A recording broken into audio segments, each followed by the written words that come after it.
ओम ह्रीं अरहं णमो जिनाणम सिद्धांत प्रवेशिका परीक्षा पे चर्चा। भाग 1 पूर्ण हो चुका है और आशा है कि आप सब उसका अध्ययन वीडियो के माध्यम से कर रहे होंगे।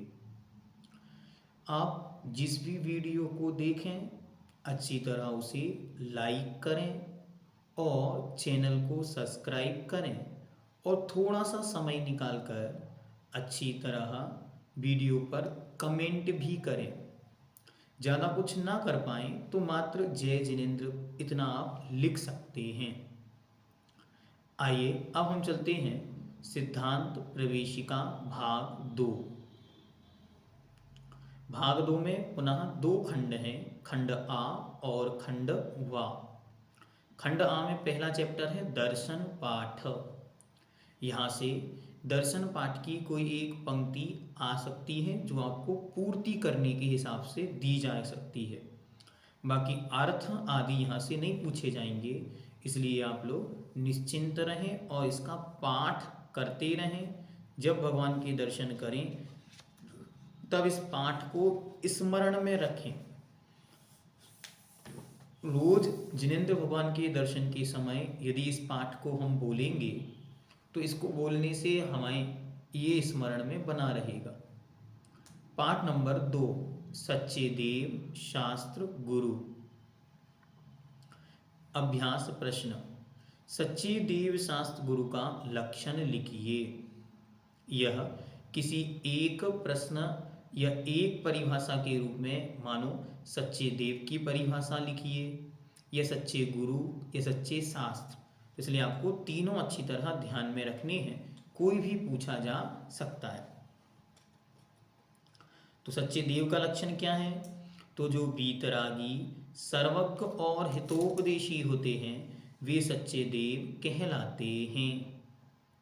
सच्चे शास्त्र जो सच्चे देव द्वारा कहा हुआ हो और जिसमें किसी प्रकार का विरोध ना हो, जो खोटे मार्ग का नाश करने वाला हो और जिसके सुनने पढ़ने से जीवों का कल्याण होता हो, वह सच्चा शास्त्र है।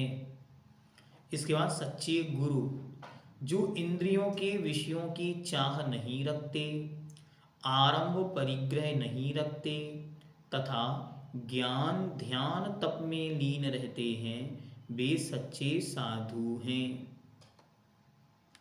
नेक्स्ट, सच्चे देव व सच्चे शास्त्र के नामांतर लिखिए। नामांतर मतलब और भी उनके नाम। तो सच्चे देव के अन्य नाम क्या हैं? अरिहंत, तीर्थंकर, जिनेंद्र, परमात्मा, परमेश्वर, वीतरागी, सर्वज्ञ, हितोपदेशी। और सच्चे शास्त्र के, तो सच्चे शास्त्र के जिन आगम, श्रुत देवता, जिनवाणी, जैन शासन, वीर शासन, भगवत वाणी, अरहत शासन या अरहत वाणी आदि। फिल्मी उपन्यास और कहानियाँ ये सच्चे शास्त्र हैं या नहीं? उत्तर नहीं, यह सच्चे शास्त्र नहीं है क्योंकि इनके माध्यम से विषय और कषायों की पुष्टि होती है। नेक्स्ट, सर्वज्ञ किसे कहते हैं? तो सर्वम जानाति इति सर्वज्ञः, अर्थात जो कुछ हो चुका है, अब हो रहा है और भविष्य काल में होगा, उन सबको प्रत्येक समय जो जैसा का तैसा प्रत्यक्ष जानते हैं। तीनों कालों की, तीनों लोकों की सब बातों को एक साथ जानते हैं, वे सर्वज्ञ कहलाते हैं। अब इसमें तीनों चीजें पूछी जा सकती हैं। वीतरागी किसे कहते हैं या हितोपदेशी किसे कहते हैं? तो वीतरागी जिनमें राग और द्वेष नहीं है, अर्थात जो राग और द्वेष से रहित हो गए हैं, वह वीतरागी हैं।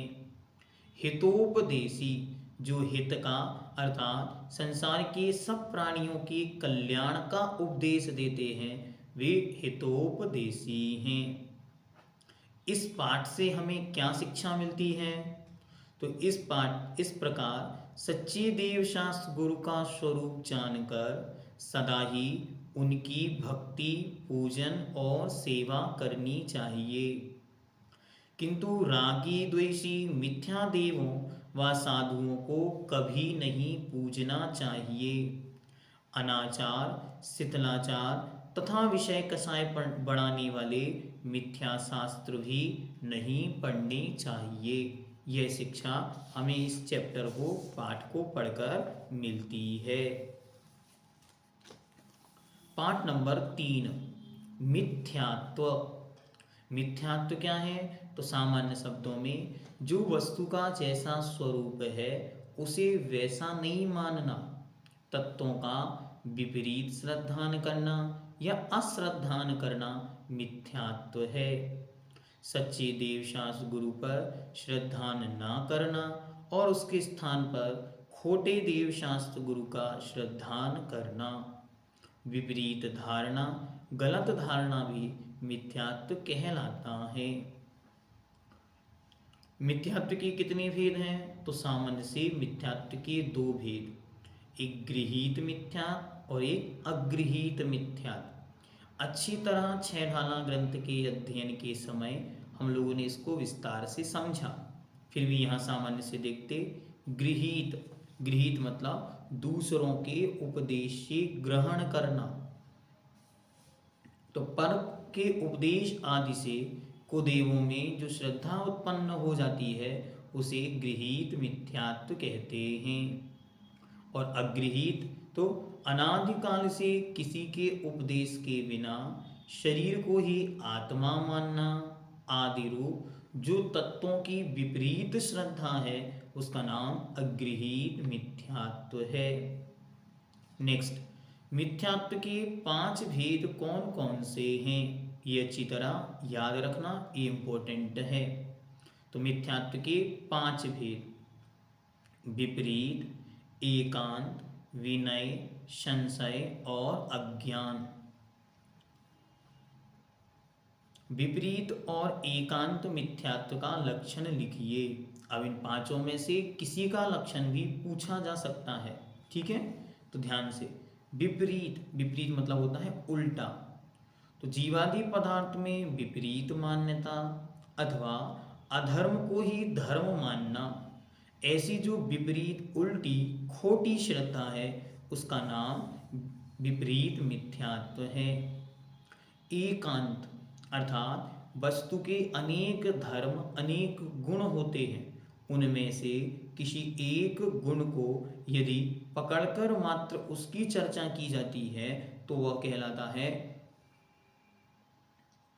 एकांत मिथ्यात्व, जैसे पदार्थ को नित्य ही मानना आदि। विनय, सच्चे देव शास्त्र गुरु के समान खोटे देव शास्त्र गुरु को मानना, ये कहना सबका मालिक एक है, ये कहलाता है विनय मिथ्यात्व।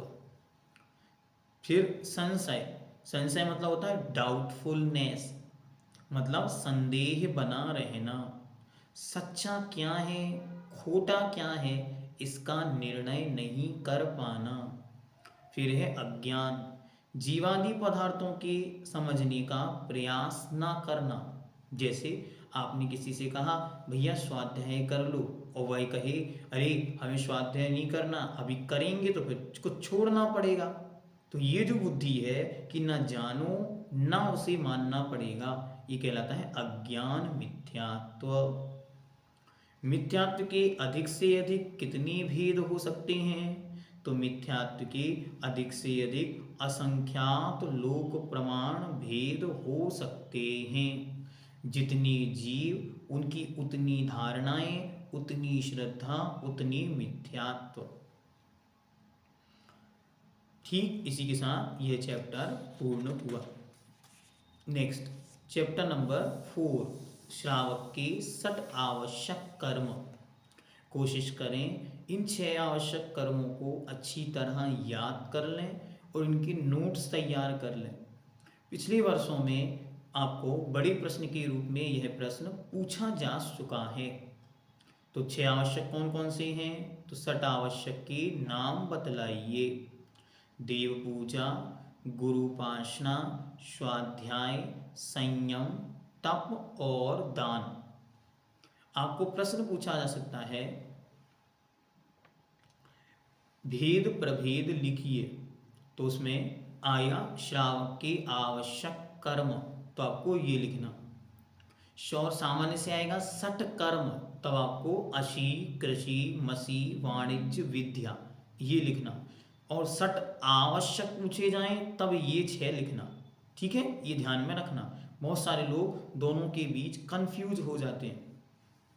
आगे, देव पूजा किसे कहते हैं? देव पूजा की विधि बतलाइए। तो अच्छी तरह यहाँ पर विधि दी हुई है, उसको ध्यान से देखना है और लिखना है।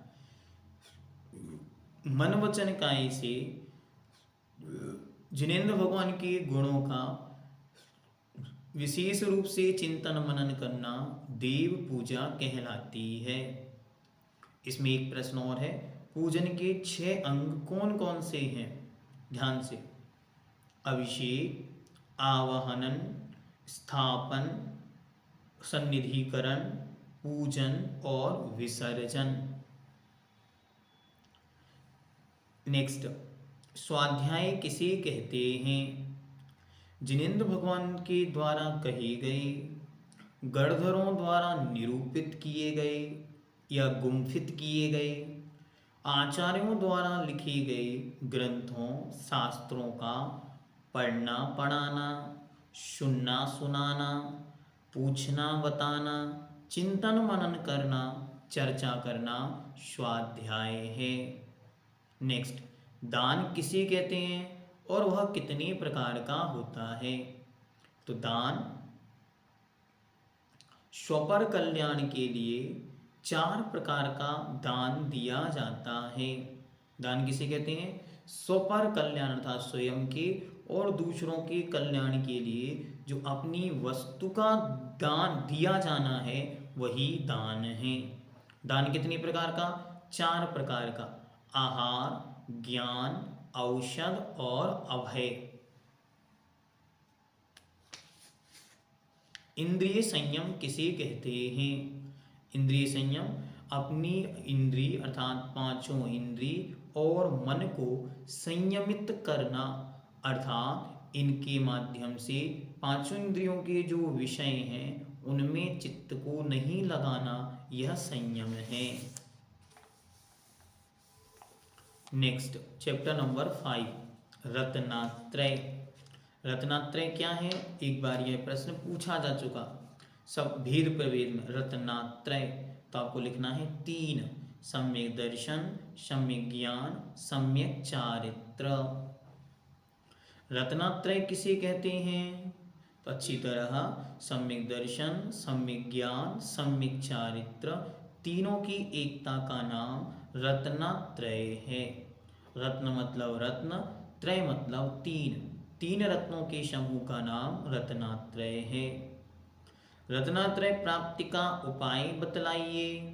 तो रत्नात्रय प्राप्ति का उपाय अच्छी तरह हमें इस चैप्टर में सम्यक दर्शन, सम्यक ज्ञान और सम्यक चारित्र की उत्पत्ति के जो कारण दिए वहाँ से देखकर और फिर लिखना चाहिए। रत्नात्रय और मोक्ष मार्ग में क्या अंतर है? तो ध्यान से, सम्यक दर्शन, सम्यक ज्ञान, सम्यक चारित्र को रत्नात्रय कहते हैं और इन तीनों की एकता को ही मोक्ष मार्ग कहते हैं। यथार्थ में, वास्तविकता में यही मोक्ष प्राप्ति का उपाय है। इसके अलावा अन्य मुक्ति की प्राप्ति का कोई उपाय नहीं है। इसलिए रत्नात्रय और मोक्ष मार्ग एक ही वस्तु है। इस पाठ से हमें क्या शिक्षा मिलती है? प्रश्न आपसे पूछा जा सकता है, रत्नात्रय पाठ से आपको क्या शिक्षा मिली? अपने शब्दों में लिखिए। तो आपको लिखना है, संसार के दुखों से छूटने का सच्चा उपाय रत्नात्रय ही है, अतः हमको रत्नात्रय धारण करना चाहिए। हमारे मनुष्य जन्म की सफलता भी इसी में है। रत्नात्रय को धारण करने वाले व्रती श्रावक या मुनि होते हैं, एक दूष आदि रूप में धारण करते हैं। ठीक है, आगे चैप्टर नंबर 6, षट द्रव्य, 6 प्रकार के द्रव्य। इनको अच्छी तरह पढ़ना, एक प्रश्न इसमें से आपको जरूर पूछा जाता है। द्रव्य किसे कहते हैं? उत्तर, जिसमें गुण और पर्याय होते हैं उसे द्रव्य कहते हैं, अथवा जिसमें उत्पाद अर्थात उत्पन्न होना, व्यय अर्थात नष्ट होना और धौव्य अर्थात बना रहना होता है, वह द्रव्य है। द्रव्य कितने होते हैं? द्रव्य 6 होते हैं। कौन कौन से? तो जीव, उद्गल, धर्म, अधर्म, आकाश और काल, ये 6 द्रव्य होते हैं। 6 द्रव्य का सामान्य स्वरूप भी हमें याद होना चाहिए। जिसमें जानने देखने की शक्ति होती है वह जीव, जिसमें जानने देखने की शक्ति नहीं होती वह अजीव। फिर धर्म, जो चलते हुए जीव और पुद्गल को चलने में सहकारी कारण होता है। जो चलाता नहीं लेकिन चलते हुए जीव और पुद्गल को जो हेल्प करता है उसका नाम है धर्म द्रव्य। फिर आता अधर्म द्रव्य, जो ठहरते हुए जीव और पुद्गल को ठहरने में सहकारी कारण है, वह है अधर्म द्रव्य। फिर इसके बाद आता है आकाश द्रव्य, जो समस्त द्रव्यों को ठहरने के लिए स्थान देता है, जगह देता है, अवगाहना देता है, उसे कहते हैं आकाश द्रव्य। और फिर आता है काल द्रव्य, अपनी अपनी पर्याय रूप से स्वयं परिणत होते हुए जीवादिक द्रव्यों के परिणमन में जो निमित्त या सहकारी कारण है वह काल द्रव्य है। जैसे अभी जो टाइम हो रहा है तो इसी समय काल द्रव्य भी परिणमित हो रहा है और हम सब भी परिणमित हो रहे हैं। परिणमित मतलब बदलाव, चेंज। नेक्स्ट, पुद्गल द्रव्य किसे कहते हैं? इसकी पर्याय बतलाइए। तो आप यहाँ पे अच्छी तरह देखें तो पुद्गल द्रव्य किसे कहते हैं? जिसके परमाणु मिलते और बिखरते हैं, अथवा जिसमें स्पर्श रसगंध वर्ण पाया जाता है, वह पुद्गल है। जो कुछ हमारे देखने में आ रहा है वह सब कुछ पुद्गल है। पुद्गल की 10 पर्यायें आगम में बतलाई। कौन कौन सी? शब्द, बंध, स्थूलता, सूक्ष्मता, आकार, भेद मतलब हिस्सा, तम अंधकार, परछाई, प्रकाश, चांदनी और धूप। इसके बाद धर्म द्रव्य और पुद्गल को किस प्रकार की सहायता देता है? धर्म द्रव्य जीव और पुद्गल को किस प्रकार की सहायता देता है? तो आपको बतलाया था, चलते हुए जीव और पुद्गल को जो चलने में सहकारी कारण है वो धर्म द्रव्य, और जो ठहरते हुए जीव और पुद्गल को ठहरने में सहकारी कारण है वह अधर्म द्रव्य, और जो ठहरने के लिए स्थान देता है वह आकाश द्रव्य। प्रश्न पूछा है कि काल द्रव्य को एक बार फिर से समझाइए। तो देखें, टाइम को काल कहते हैं। तो जैसे हम और आप अभी परिणमन कर रहे हैं तो ये कहाँ कर रहे हैं? समय के साथ परिणमित हो रहे हैं। आगे, आलोकाकाश में कौन कौन से द्रव्य रहते हैं?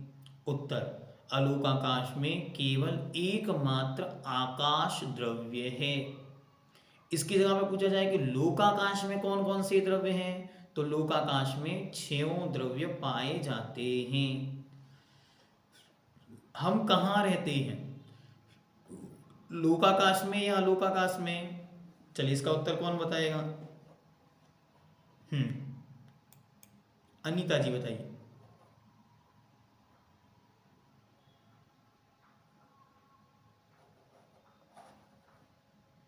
नीलम जी बताइए।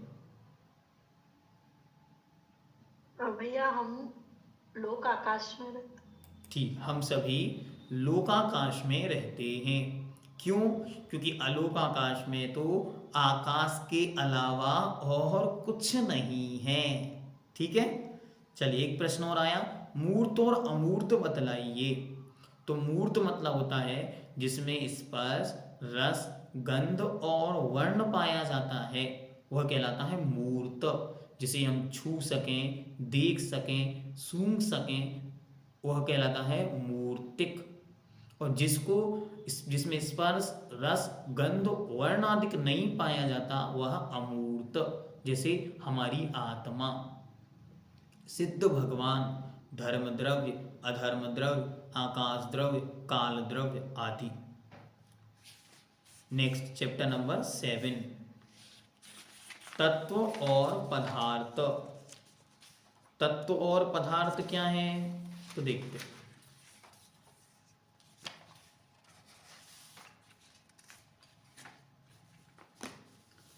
तत्व और पदार्थ जिसके जानने या श्रद्धान करने से हमें अपनी आत्मा के सच्चे हित का ज्ञान हो सके और हम अपनी आत्मा को पवित्र कर सके, ऐसे वस्तु के स्वभाव का नाम तत्व है। तत् मतलब वह वस्तु और त्वा मतलब होता है भाव, स्वभाव। वस्तु के स्वभाव का नाम तत्व है। ठीक हुआ, चलिए नेक्स्ट। तत्व के कितने भेद हैं, नाम लिखिए। तो तत्व के टोटल 7 भेद हैं। जीव, अजीव, धर्म, अधर्म, जीव, अजीव, आश्रव, बंध, संबद्ध, निर्जरा और मोक्ष। ध्यान से, द्रव्य और तत्व दोनों अलग अलग विषय हैं। द्रव्य थे 6, जीव, पुद्गल, धर्म, अधर्म, आकाश और काल। और यहाँ पर चर्चा चल रही है यहाँ पे तत्व की, तो तत्व हैं 7, जीव, अजीव, आश्रव, बंध, संबद्ध, निर्जरा और मोक्ष। ठीक हुआ, नेक्स्ट। जीव और अजीव में अंतर बतलाइए। तो अब हम एक साथ 7 तत्वों को पहले देखते हैं। जिसमें चेतना पाई जाती है अर्थात ज्ञान दर्शन पाया जाता है वह जीव है। अजीव जिसमें चेतना नहीं पाई जाती है वह अजीव है। आश्रव कर्मों के आने के द्वार का नाम आश्रव है। फिर बंध, बंध क्या है तो आत्म प्रदेशों का कर्मों के साथ एक मेक हो जाना, इसका नाम है बंध। फिर इसके बाद है संबर। संबर किसे कहते हैं तो आते हुए कर्मों का रुक जाना या आश्रव का रुकना संबर। जो कर्म पहले से बंधे हुए हैं उनका एक एक करके झरना, इसका नाम है निर्जरा, जिसे कहते हैं एक देश झरना, मतलब थोड़ा भाग कम होना। इसके बाद मोक्ष, 8 कर्मों का आत्मा से पृथक अलग हो जाना, इसका नाम है मोक्ष। ठीक, प्रश्न है कि मूर्तिक और अमूर्तिक में कितनी कितनी द्रव्य हैं तो बतलाते हैं 6 द्रव्य में से केवल जीव द्रव्य ऐसा है जो मूर्त और अमूर्त दोनों रूप में होता है। जब शुद्ध होता है सिद्ध भगवान के समान तब वह अमूर्तिक है, अन्यथा वह मूर्तिक है जब तक कर्मों के साथ है। और पुद्गल द्रव्य ऐसा है जो नियम से हमेशा मूर्तिक ही है। इसके अलावा अन्य जो 4 हैं धर्म, अधर्म, आकाश और काल, ये अमूर्तिक ही हैं, ये मूर्तिक कभी नहीं होते। ठीक, अब हमें पूछें कि आश्रव और संबर में क्या अंतर है तो कर्मों के आने का नाम आश्रव है और आते हुए कर्मों का रुक जाना संबर है। ठीक है, फिर निर्जरा और मोक्ष में तो एक देश अर्थात धीरे धीरे कम कर्मों का झरना निर्जरा है और संपूर्ण कर्मों का झर जाना मोक्ष है। बंध क्या है, जो कर्म आए हैं उनका आत्म प्रदेशों पर आकर चिपक जाना, जैसे दूध और पानी। दूध में यदि पानी डाल दिया जाए तो दोनों एक मेक हो जाते हैं। ठीक हुआ, चलिए नेक्स्ट, पदार्थ कितने होते हैं? तो पदार्थ 9 होते हैं। जो 7 तत्व हैं इनमें ही पुण्य और पाप इन दोनों को मिला देने से टोटल 9 हो जाते हैं। प्रश्न पूछ सकते पाप और पुण्य को समझाइए। तो पुण्य किसे कहते हैं? जिससे प्राणी को इष्ट वस्तु की प्राप्ति हो तथा सुखदायक सामग्री मिले वह पुण्य है। और पाप किसे कहते हैं? जिससे प्राणी को अनिष्ट वस्तु और दुखदायक सामग्री की प्राप्ति हो उसे पाप कहते हैं। ठीक है ना, आज के लिए इतना पर्याप्त। ओम सिद्धम। आगे के वीडियोस क्रमशः आपको प्राप्त होते रहेंगे।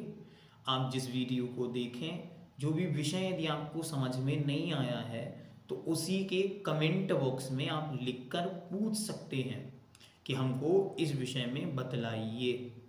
व्यवस्थित आप अपना नाम, स्थान भी उसमें साथ में लिख दें। पेपर एकदम आसान, इजी और सरल होता है। बहुत कठिन या क्लिष्ट कोई बात नहीं पूछी जाती, इसलिए आप लोग निर्विकल्प होकर पेपर की तैयारी करें। अच्छी तरह ज्यों ढाल का प्रतिदिन पाठ करें और एक बार दोनों किताबों को खूब अच्छी तरह से पढ़ें, तीनों किताबों को खूब अच्छी तरह से पढ़ें। आप परीक्षा में अव्वल नंबरों से पास होंगे।